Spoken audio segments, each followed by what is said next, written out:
Hello बच्चों, welcome to our class in standard eighth. Subject SS, lesson number 3, nationalism in India. तो हमारा lesson incomplete था last period में, और आज शायद I will complete this lesson.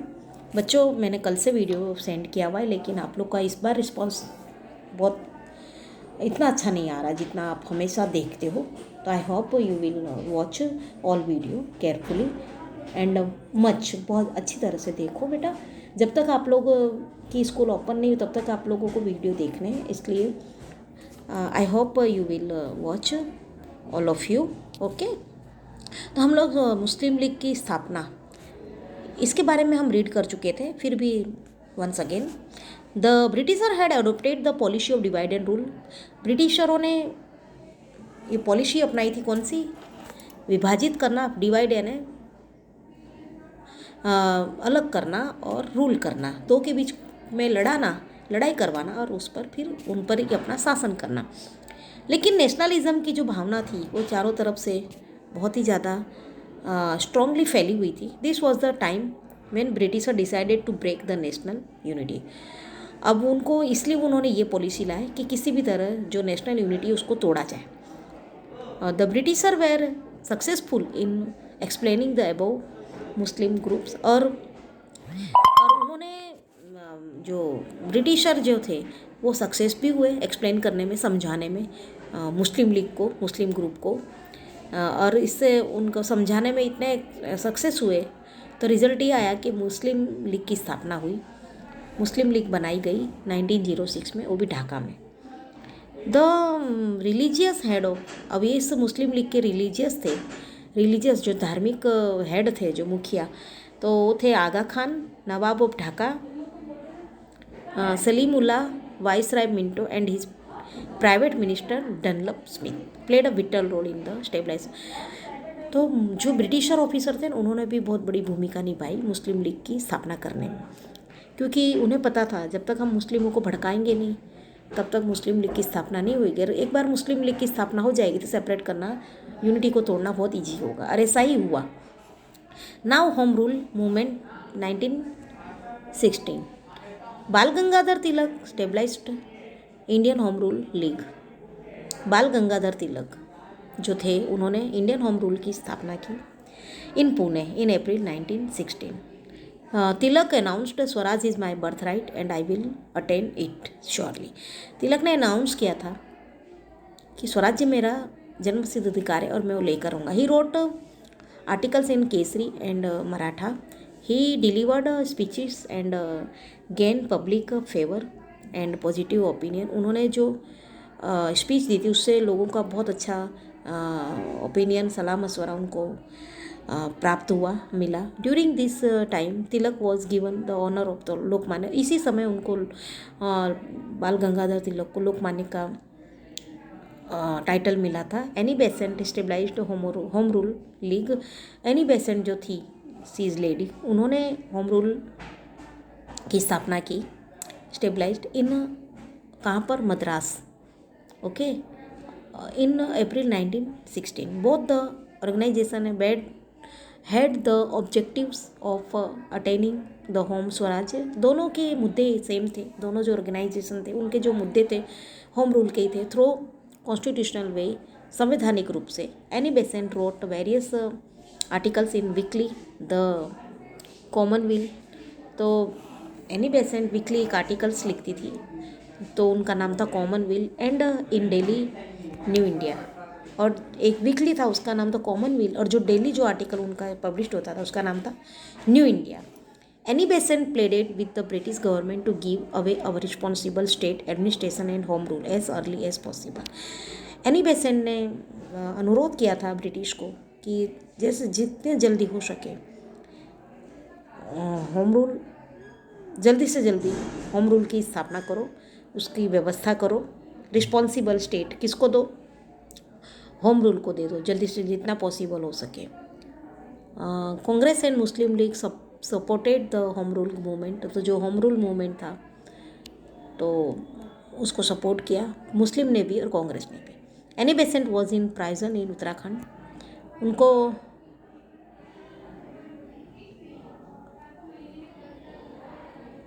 उनको एनी बेसेंट को उनको वो भी किया क्या, कारावास में भी डाला, उत्तर कमांड में, सॉरी मैंने उत्तराखंड पढ़ा, उत्तर कमांड एट वेरियस प्लेसेस, कई बार और कई जगहों पर association and procession were taken out as a part of protest against her imprisonment and they wanted Annie Besant to be set free. Finally the British government had to set her.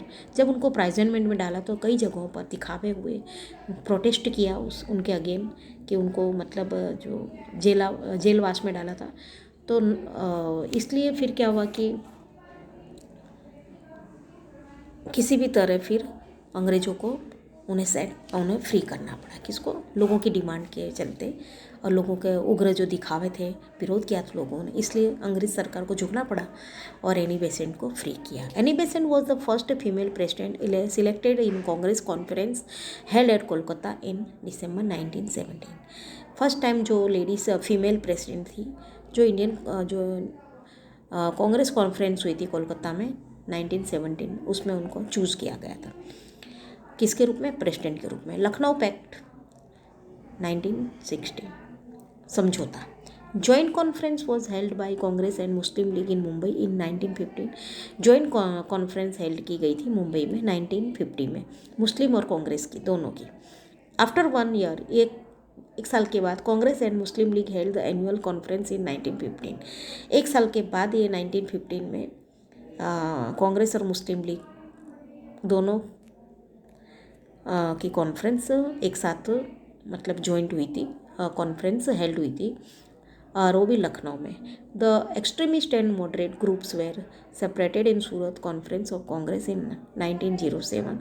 1907 में ही जो extremist और moderate groups थे, मैंने आगे आपको पढ़ा दिया दोनों मॉडरेट ग्रुप और एक्सट्रीमिस्ट लीडर के बारे में। इन दोनों जो सूरत में 1907 में कॉन्फ्रेंस हुई थी, उसी में ये लोग अलग हो गए थे। नाउ दे बिकेम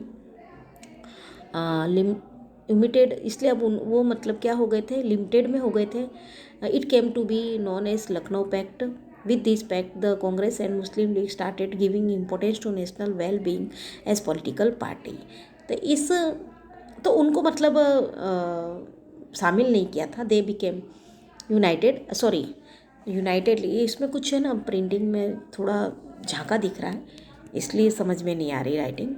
तो अब वो मतलब यहाँ पर जो सूरत में जो अलग हुए थे वो दे बिकम यूनाइटेड, अभी वो सब एक साथ हो गए थे। It came to be known as, इसलिए उनको लखनऊ पैक्ट के नाम से जाना गया। तो विद दिस पैक्ट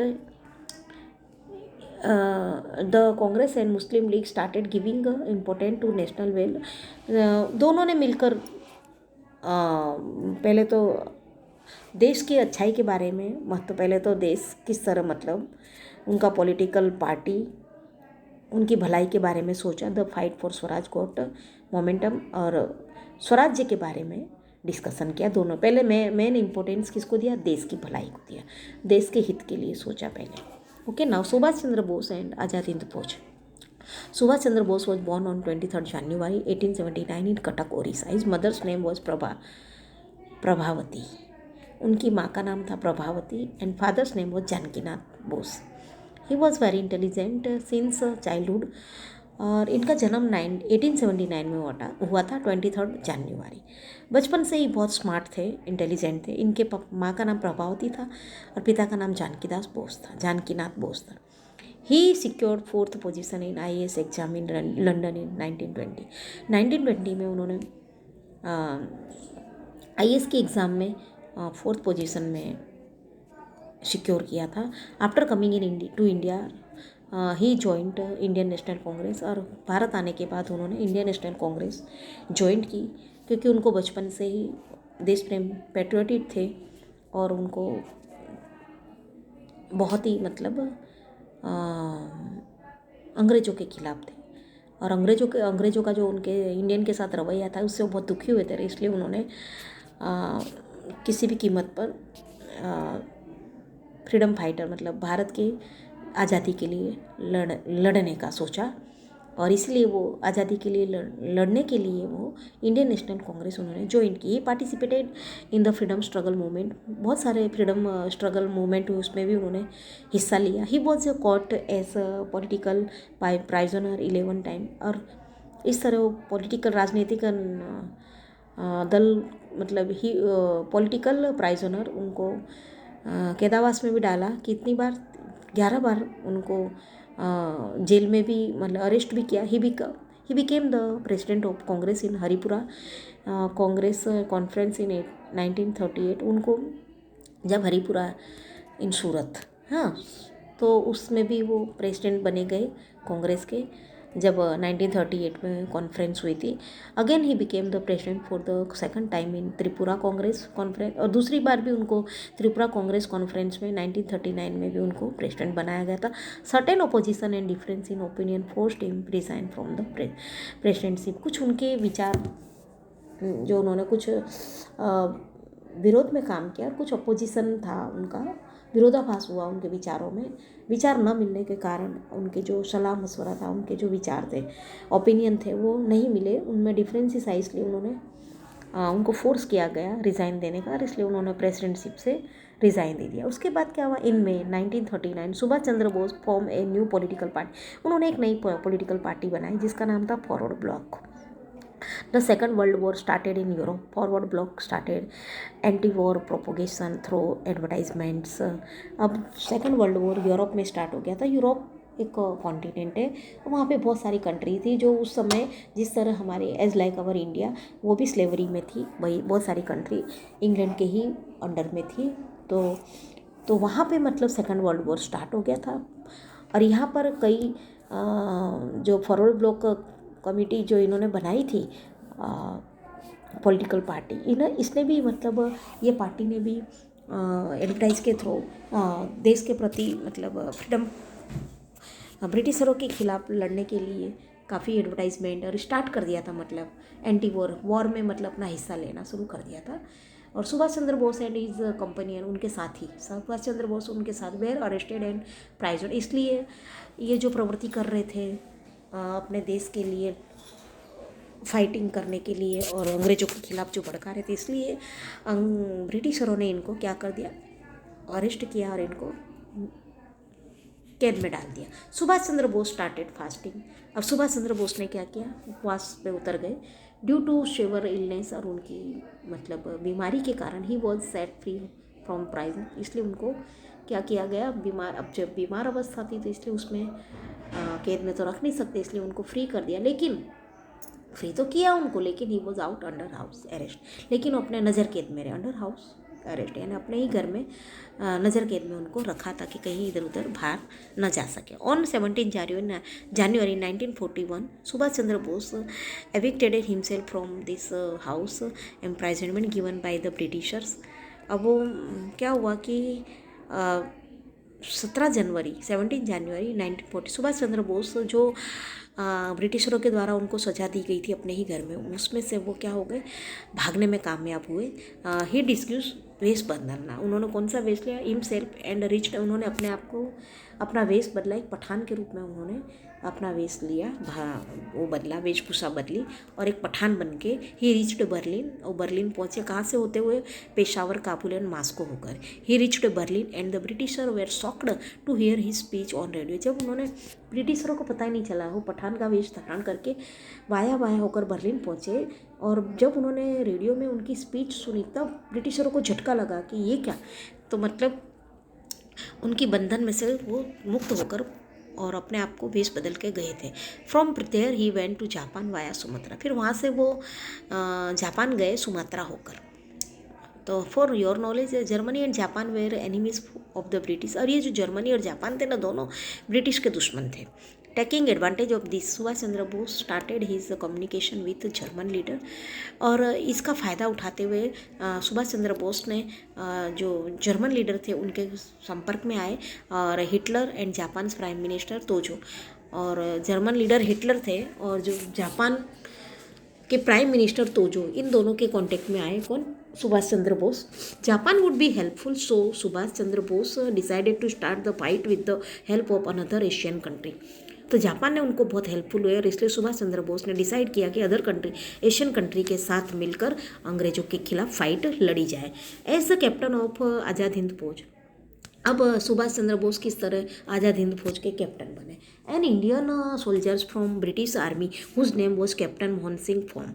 अब इंडियन आर्मी, पहले स्टार्टिंग में जो हमारी इंडियन आर्मी थी ना, उन्होंने किसने बनाई थी? मोहन सिंह फॉर्म उन्होंने बनाई गई थी आज़ाद हिंद फौज, उनके कैप्टन थे। ओके, ब्रिटिश आर्मी थी क्या?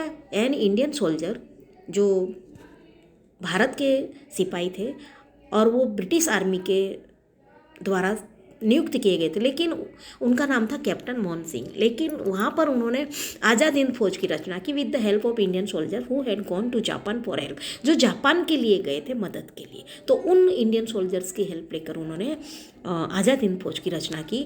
Due to differences of opinions between Japanese government and Rash Bihari Bose. अब हुआ क्या कि इनके जो ओपिनियन थे, इनके जो विचार थे, ये मिले नहीं आपस में, और इन्होंने क्या किया, जो वहाँ के जो जापानीज़ गवर्नमेंट एंड रस बिहारी थे उनके साथ इनके विचार नहीं मिले, इसलिए मनमोहन सिंह ने रिजाइन दे दिया। मोहन सिंह ने क्या किया, इस आज़ाद हिंद फौज के कैप्टनशिप से क्या कर दिया, रिजाइन दे दिया। The future of Azad Hind Fauj became indecisive and uncertain for you quit a period of. अब कुछ समय के लिए आज़ाद हिंद फौज का फ्यूचर क्या हो गया, अंधेरे में चला गया और उसमें अनिश्चित हो गया, क्योंकि उसका कोई कैप्टन नहीं था, कोई लीडर नहीं था। तो विथ अनएनिमियस डिसीजन रस बिहारी बोस अपॉइंटेड। उसी समय अचानक उन्होंने डिसीजन लिया और उन्होंने जो रस बिहारी बोस थे उन्होंने तुरंत सुभाष चंद्र बोस को अपॉइंट किया, उनका लीडर बनाया as the supreme leader of Azad Hind Fauj on 4 July 1943।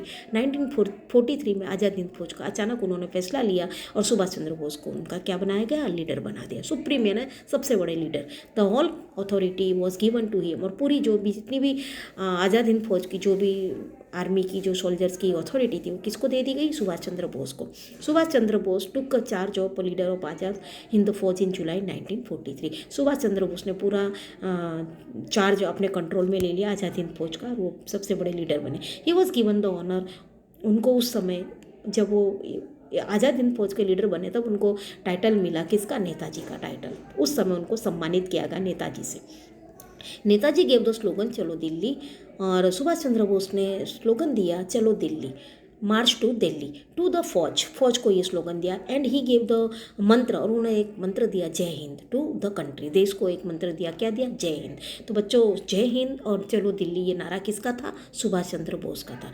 He tour the whole of South East Asian, उन्होंने साउथ ईस्ट जितनी भी एशियन कंट्रीज थी उनका टूर किया। And persuaded Indian over there to sacrifice everything for the freedom of the country, और उन्होंने Indians में एक भावना जगाई, मोटिवेट किया, इंस्पायर किया कि देश के लिए, देश की आज़ादी के लिए सब कुछ त्याग करने की भावना किस में जगाई, इंडियंस में जगाई। ही सेड टू पीपल, उन्होंने लोगों को कहा, you give me blood and I will give you freedom, तुम मुझे खून दो मैं तुम्हें क्या दूंगा, आज़ादी दूंगा। With he slogan he added fuel to the fire of freedom, और ये उनका जो स्लोगन था वो एक आग में घी का काम किया फ्रीडम फाइटर, संघर्ष के लिए। ओके बच्चों, नाउ एक्टिंग गवर्नमेंट, अब गवर्नमेंट की acting. Subhash Chandra Bose acting government stabilized Arzi Hukumat Azad Hind in Singapore in October 1943। He took charge as supreme head of the Fauj. This government declare war against England and America. तो बच्चों ये जो यहाँ से जो ये अपनी जो इंडियन आर्मी थी वो तो ब्रिटिशर की आर्मी बन के गई थी, लेकिन जब जापान गए तो उन्होंने, सुभाष चंद्र बोस ने उनको उकसाया, उनको प्रेरित किया, और वहाँ पर उन्होंने आज़ाद हिंद फौज में उन सब जितने भी यहाँ से जो सोल्जर्स ब्रिटिशर्स की गवर्नमेंट की तरफ से गए थे वो आज़ाद हिंद फौज में क्या हो गए, ज्वाइंट हो गए। इस तरह उन्होंने खुलेआम दिस गवर्नमेंट डिक्लेयर वॉर, और इस गवर्नमेंट ने क्या कर दिया, वॉर डिक्लेयर करी, किसके खिलाफ, against England and America. Works of Azad Hind Fauj. अब आज़ाद हिंद फौज का काम कैसा था, Azad Hind Fauj was replan by Subhash Chandra Bose after he became the head of Arzi Hukumat Azad Hind. Strict training was given to the soldier, उन्होंने जब वो बहुत बड़े जब हेड बने आज़ाद हिंद फौज के तो उन्होंने सारे सोल्जर्स को स्ट्रिक्टली ट्रेनिंग देना शुरू करा। Subhash Chandra Bose prepared various battalion इन आज़ाद, बटालियन यानी एक यूनिट होती है, और उन्होंने बहुत सारी यूनिट तैयार की आज़ाद हिंद फौज में और अंग्रेज़ों के खिलाफ लड़ने के लिए, और सख्त उनको ट्रेनिंग भी दी गई। Know this much, 4 battalion were prepare in Azad Hind Fauj by Subhash Chandra Bose. तो उन्होंने उनके द्वारा जो बटालियन प्रिपेयर तैयार की गई थी वो 4 कितनी थी 4 बटालियन थी। उनमें नाम थे, the names given to these teams were Gandhi, Subhash, Nehru and Azad. तो ये 4 बटालियन का नाम दिया गया था, Gandhi, Subhash, Nehru and Azad. A special and separate battalion was constitute only a female, और एक सेपरेट बटालियन थी वो ओनली फीमेल्स की थी, और वो उस टीम ऑफ फीमेल बटालियन, उस फीमेल बटालियन को नाम दिया गया था उसका जो उनकी जो कैप्टन थी फीमेल टीम की, उसका नाम था लक्ष्मी सहगल। क्या नाम था? Lakshmi Sahgal. Now Azad Hind Fauj acquired a victory in various areas of East India like Arakan and Imphal. अब इन आज़ाद हिंद फौज अपनी जीत हासिल करते हुए बहुत सारे ईस्ट इंडिया के उसने एरिया कैप्चर कर लिए थे, जैसे कि अराकन, इम्फाल। लेटर उसके बाद due to less supply of food, लेकिन क्या हुआ कि खाने पीने की कमी हो गई और भारी बारिश के कारण द फौज हैड टू मूव बैक, और वो जो आज़ाद हिंद फौज था उसको वापस कदम हटाने पड़े। Japan dropped atomic bomb on America. जो जापान हमारी हेल्प कर रही थी फाइनेंशियली और अदर थिंग्स, जो जापान हमारे लिए हेल्पफुल थी, लेकिन उसमें क्या हुआ कि जापान ने अपनी जापान के जो 2 शहर थे नागासाकी और हिरोशिमा, उसमें अमेरिका के थ्रू वहाँ पे एटम बॉम्ब डाले गए और जापान हार गया अमेरिका से। तो जापान जब पीछे हट गया तो जापान ने हेल्प करना बंद कर दिया। तो इसके कारण यहाँ पे क्या हुआ कि ज़्यादा बारिश हो गई और फूड सप्लाई था और वेपन सप्लाई था, वो सब बंद हो गया। इसके कारण इनको पीछे हट करनी पड़ी। Japan was defeated. This situation of war changed. ये जो सिचुएशन थी, जो हमारी स्ट्रॉन्ग पोजीशन थी, वो क्या हो गई, वीक पड़ गई, और जापान ने अपना सपोर्ट जो था वो बैक कर दिया, वापस ले लिया, और future of Azad Hind Fauj became hazy. और इस तरह से आज़ाद हिंद फौज का फ्यूचर क्या हो गया, बिल्कुल अंधेरे में चला गया। 4,000 soldiers became unemployed and 25,000 soldiers way arrested. और जो 4,000 सोल्जर थे वो बेरोजगार हुए, 25,000 सोल्जर्स क्या हो गए, अरेस्टेड हुए। इमेजिन इफ आज़ाद हिंद फौज हैड अचीव्ड कंप्लीट सक्सेस। अगर आज़ाद हिंद फौज को कंप्लीट सक्सेस मिल जाती तो बच्चों हमारा देश जो था ना 1942 में ही आज़ाद हो जाता। तो इतना साल जो 5 साल हमने राह देखी वो नहीं देखनी पड़ती। Okay, Netaji had taken a vow. Netaji ने प्रतिज्ञा ली, क्या ली, he would not step into India without freedom. वो आज़ादी के बिना, स्वतंत्रता के बिना देश में कदम नहीं रखेंगे। Netaji left Rangoon and Bangkok. उन्होंने रंगून छोड़ा और बैंकॉक छोड़ा। And moved forward by airways. और वो एयरप्लेन के थ्रू मतलब आ रहे थे अकॉर्डिंग टू जापानीज के सोर्स। तो जापान के मीडिया के according the plane took off from Taipei airport था, वहाँ से फोर्मासा जा रहा था 18 अगस्त 1945। This plane क्रेश्ड। और ये प्लेन क्रेश हुआ ड्यू टू फायर। उसमें आग लगी और प्लेन क्रैश हो गया। नेताजी भी बुरी तरह से बर्न हुए और बीइंग सीरियसली इंजर्ड डाइड। और वो पूरी तरह से बर्न हुए और इस तरह से उनकी डेथ हो गई। तो आज भी की तारीख में भी उनकी जो डेथ है ना, टिल डेट नाउ, वो भी एक मिस्ट्री है। तो उसके बाद कई बार ऐसा अंदाज़ा भी लगाया गया कि नेताजी की उस समय डेथ हुई नहीं थी, लेकिन आज भी एक मिस्ट्री बन के रह गई। तो बच्चों यहाँ पे हमारा चैप्टर फिनिश होता है। I have to send this chapter exercise already. Bye.